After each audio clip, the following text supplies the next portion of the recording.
Chapter 7. Jehovah then said to Moses, "See, I have made you like God to Pharaoh, and Aaron your own brother will become your prophet. You are to repeat everything that I will command you, and Aaron your brother will speak to Pharaoh, and he will send the Israelites away from his land. As for me, I will allow Pharaoh's heart to become obstinate, and I will multiply my signs and my miracles in the land of Egypt. But Pharaoh will not listen to you, and I will lay my hand upon Egypt and bring my multitudes, my people, the Israelites, out of the land of Egypt with great judgments.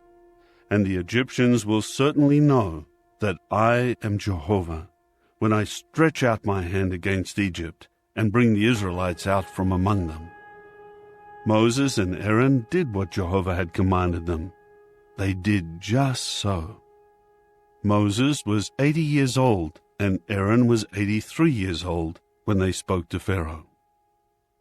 Jehovah now said to Moses and Aaron, "If Pharaoh says to you, 'Perform a miracle,' then tell Aaron, 'Take your rod and throw it down before Pharaoh. It will become a big snake.'" So Moses and Aaron went into Pharaoh and did exactly as Jehovah had commanded. Aaron threw his rod down before Pharaoh and his servants, and it became a big snake. However, Pharaoh summoned the wise men and the sorcerers, and the magic-practicing priests of Egypt also did the same thing with their magic. Each one threw down his rod, and they became big snakes. But Aaron's rod swallowed up their rods.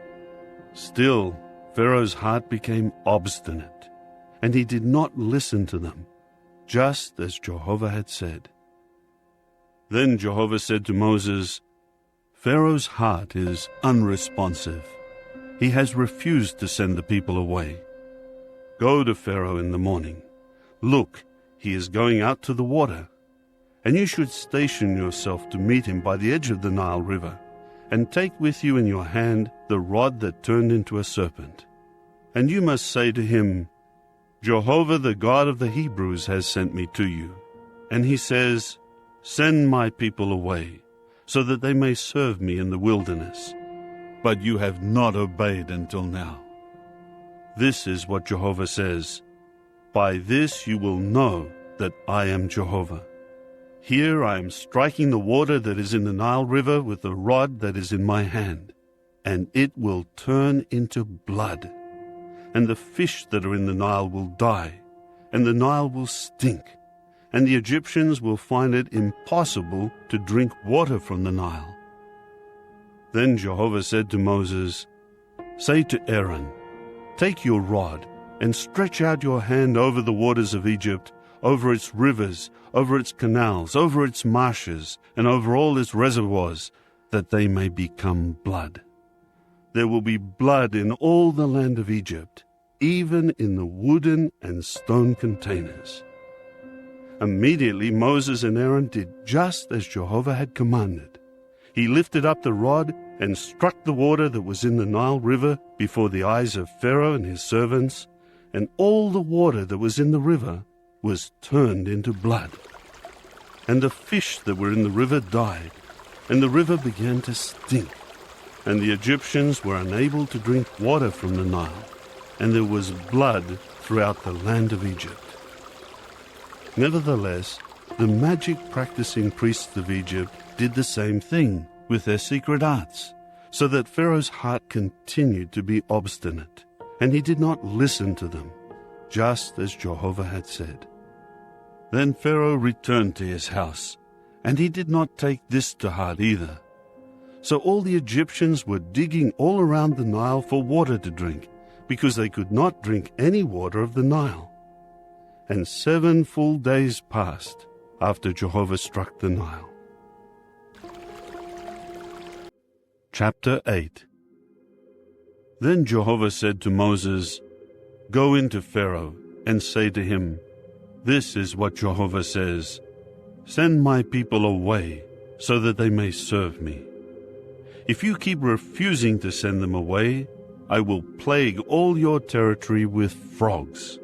and the Nile River will swarm with frogs, and they will come up and enter into your house, into your bedroom, on your bed, into the houses of your servants, and on your people, into your ovens, and into your kneading troughs.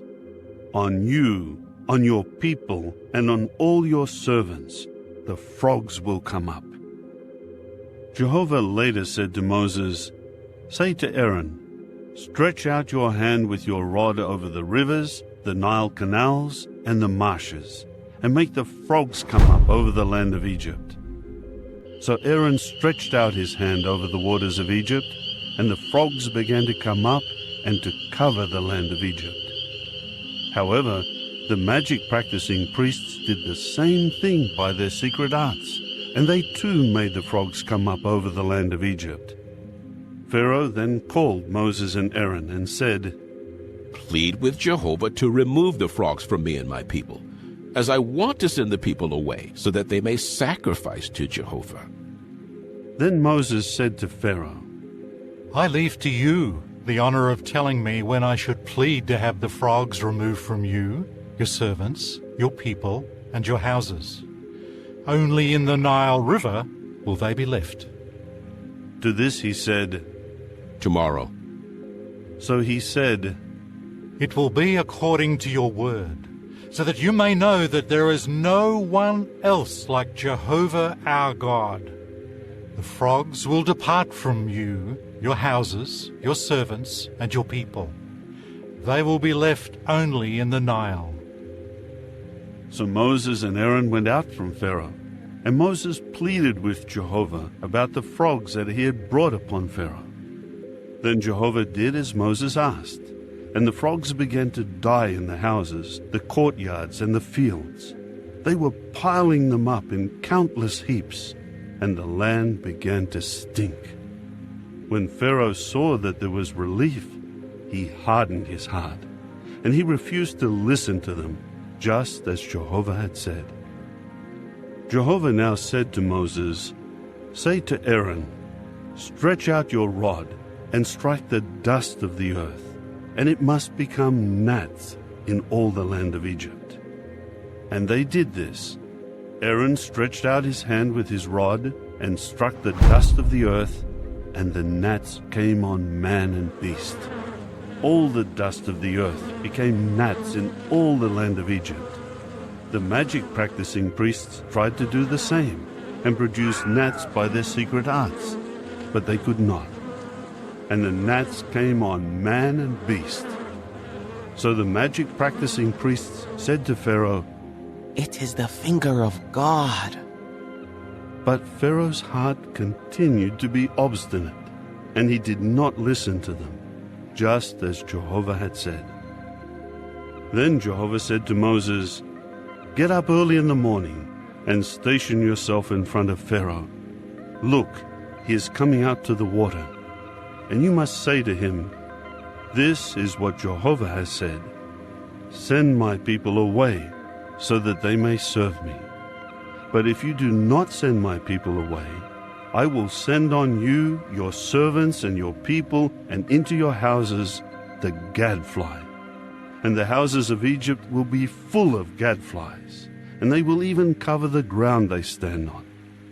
On that day I will certainly set apart the land of Goshen, where my people are dwelling. No gadflies will exist there. And by this you will know that I, Jehovah, am here in the land. And I will make a distinction between my people and your people. Tomorrow this sign will take place." And Jehovah did so, and heavy swarms of gadflies began to invade the house of Pharaoh and the houses of his servants and all the land of Egypt.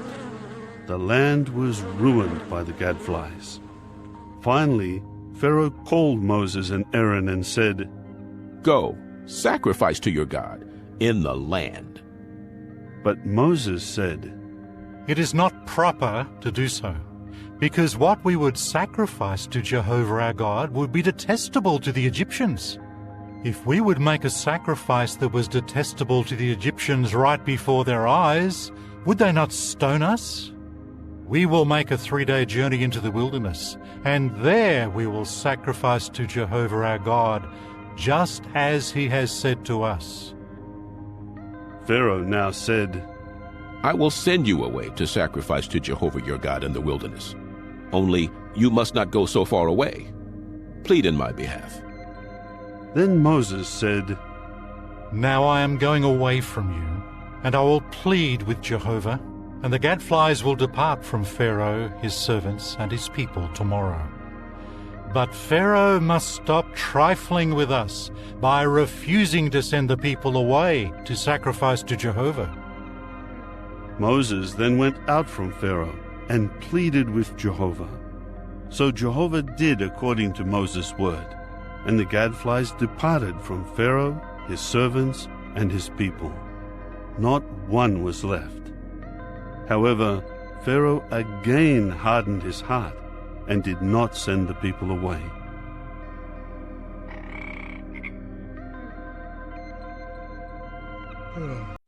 Chapter 9. So Jehovah said to Moses, "Go into Pharaoh and say to him, 'This is what Jehovah, the God of the Hebrews, has said. Send my people away so that they may serve me. But if you refuse to send them away, and you keep holding them, look, Jehovah's hand will come against your livestock in the field. On the horses, the donkeys, the camels, the herd, and the flock, there will be a devastating plague. And Jehovah will certainly make a distinction between the livestock of Israel and the livestock of Egypt, and nothing that belongs to the Israelites will die.' Moreover, Jehovah set an appointed time, saying, 'Tomorrow Jehovah will do this in the land.' And Jehovah did this on the very next day, and all sorts of livestock of Egypt began to die, but not one of Israel's livestock died. When Pharaoh inquired, look, not so much as one of Israel's livestock had died. Nevertheless, Pharaoh's heart continued to be unresponsive, and he did not send the people away. Jehovah then said to Moses and Aaron, 'Fill both of your hands with soot from a kiln, and Moses must throw it into the air in front of Pharaoh. And it will become a fine dust on all the land of Egypt, and it will become festering boils on man and beast in all the land of Egypt.' So they took soot from a kiln and stood before Pharaoh, and Moses tossed it into the air, and it became festering boils, breaking out on man and beast.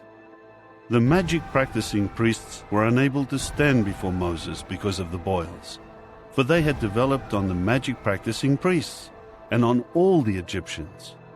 But Jehovah allowed Pharaoh's heart to become obstinate, and he did not listen to them, just as Jehovah had told Moses. Then Jehovah said to Moses, "Get up early in the morning and station yourself in front of Pharaoh, and say to him, 'This is what Jehovah the God of the Hebrews has said. Send my people away so that they may serve me. For now I am directing all my blows to strike your heart, your servants, and your people, so that you may know that there is no one like me in all the earth. For by now I could have thrust my hand out to strike you and your people with a devastating plague, and you would have been wiped out from the earth. But for this very reason I have kept you in existence, to show you my power and to have my name declared in all the earth. Are you still behaving arrogantly against my people by not sending them away? Here I will cause a very great hail to rain down tomorrow, about this time, such as has never occurred in Egypt from the day it was founded until now. Therefore send word to bring all your livestock and all that is yours in the field under shelter. Every man and beast caught in the field and not brought into the house will die when the hail comes down on them. Anyone among Pharaoh's servants who feared Jehovah's word quickly brought his own servants and his livestock into the houses, But whoever did not take Jehovah's word to heart left his servants and his livestock in the field. Jehovah now said to Moses, "Stretch out your hand toward the heavens, so that hail may come down on all the land of Egypt, on man and beast, and all the vegetation of the field in the land of Egypt." So Moses stretched out his rod toward the heavens, and Jehovah sent thunder and hail, and fire fell down to the earth. And Jehovah kept making it rain down hail on the land of Egypt. There was hail, and there was fire flashing in the midst of the hail. It was very heavy. There had never been any like it in the land since Egypt had become a nation. The hail struck everything in the field throughout the land of Egypt, from man to beast, and it struck down all the vegetation and shattered all the trees of the field. Only in the land of Goshen, where the Israelites were, there was no hail. So Pharaoh sent for Moses and Aaron and said to them, I have sinned this time. Jehovah is righteous, and I and my people are in the wrong. Plead with Jehovah that there may be an end to God's thunder and hail. Then I will be willing to send you away, and you will not stay any longer. So Moses said to him, As soon as I go out of the city, I will spread out my hands before Jehovah.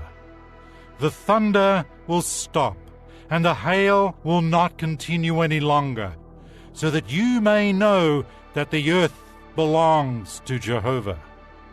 But as for you and your servants, I know already that even then you will not fear Jehovah God. Now the flax and the barley had been struck down, because the barley was in the ear, and the flax had flower buds. But the wheat and the spelt had not been struck down, because they were later crops. Moses now went out of the city from Pharaoh, and spread out his hands before Jehovah, and the thunder and the hail stopped, and the rain quit pouring down on the earth. When Pharaoh saw that the rain, the hail, and the thunder had stopped, he sinned again, and hardened his heart, he as well as his servants. And Pharaoh's heart continued obstinate, and he did not send the Israelites away, just as Jehovah had stated through Moses. Chapter 10. Then Jehovah said to Moses, Go into Pharaoh, for I have allowed his heart and the hearts of his servants to become unresponsive, so that I may display these signs of mine right before him, and in order that you may declare to your sons and your grandsons how severely I have dealt with Egypt, and what signs I have performed among them. And you will certainly know that I am Jehovah. So Moses and Aaron went into Pharaoh and said to him, This is what Jehovah, the God of the Hebrews, has said. How long will you refuse to submit to me? Send my people away, so that they may serve me. For if you keep refusing to send my people away, here I am bringing locusts within your boundaries tomorrow. And they will cover the surface of the earth, and it will not be possible to see the ground. They will eat up what escaped the hail and was left for you, and they will eat all your trees that are growing in the field. They will fill your houses, the houses of all your servants, and the houses of all Egypt, to an extent that your fathers and your grandfathers never saw, from the time they have been in this land until today. With that he turned and went out from Pharaoh. Then Pharaoh's servants said to him, How long will this man continue to menace us? Send the men away, so that they may serve Jehovah their God. Do you not yet realize that Egypt has been ruined? So Moses and Aaron were brought back to Pharaoh, and he said to them, Go, serve Jehovah your God. But just who will be going? Then Moses said, We will go with our young people, our old people, our sons, our daughters, our sheep and our cattle, because we will hold a festival to Jehovah. He said to them, If I ever send you and your children away, then Jehovah is indeed with you.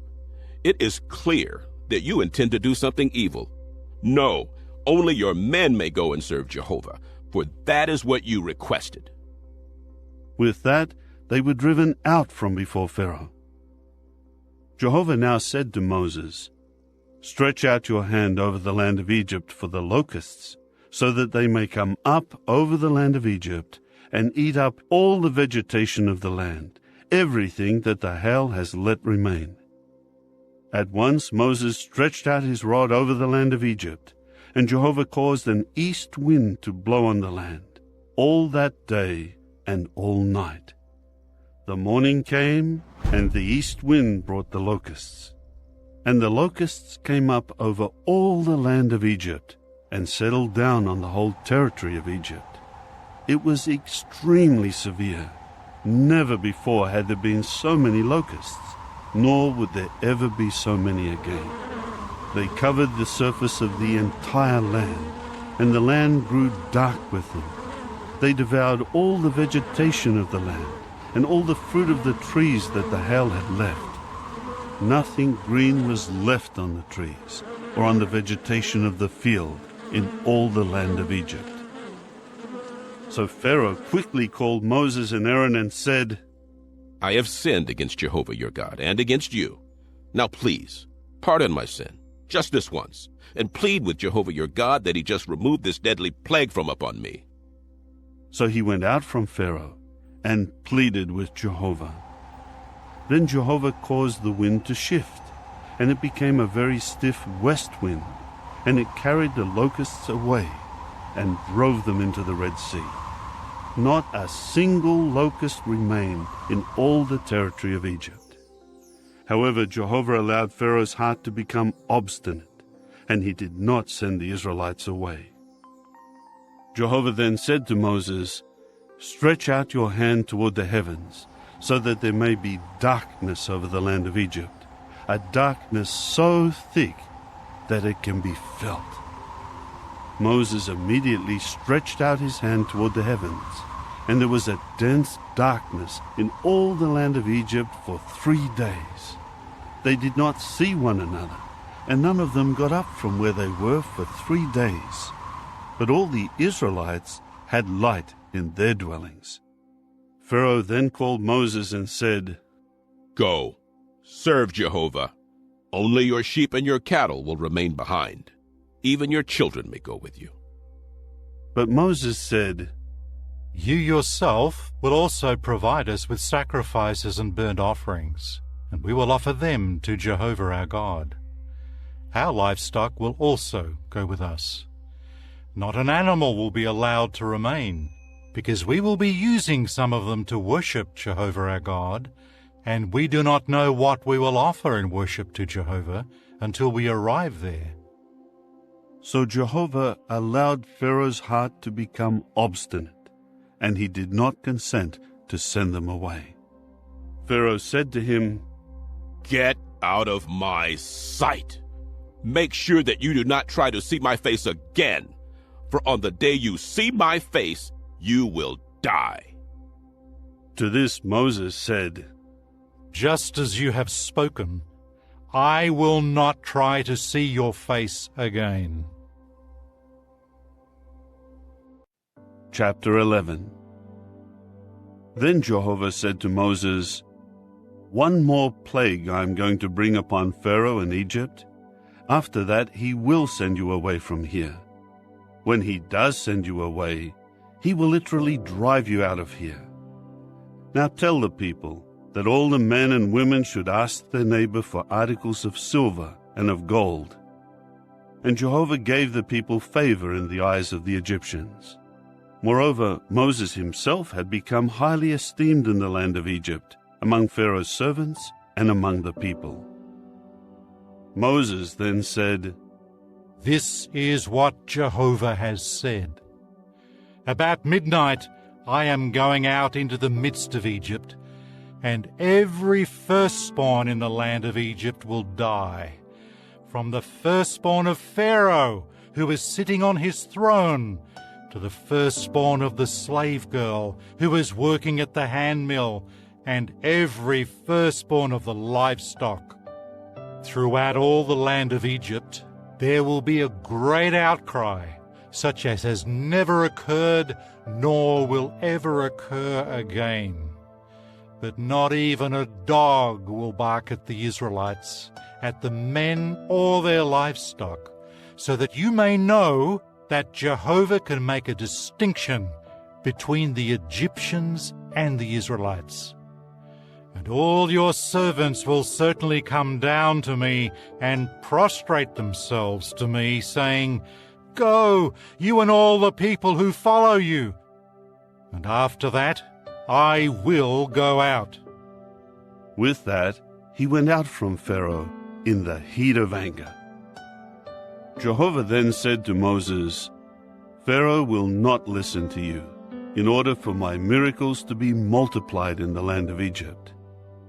Moses and Aaron performed all these miracles before Pharaoh, but Jehovah allowed Pharaoh's heart to become obstinate, so that he did not send the Israelites away from his land.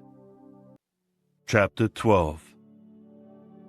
Jehovah now said to Moses and Aaron in the land of Egypt, This month will be the beginning of the months for you. It will be the first of the months of the year for you. Speak to the entire assembly of Israel, saying, On the 10th day of this month, they should each take for themselves a sheep for their father's house, a sheep to a house. But if the household is too small for the sheep, they and their nearest neighbor should share it between themselves in their house, according to the number of people. When making the calculation, determine how much of the sheep each one will eat. Your sheep should be a sound, 1-year-old male.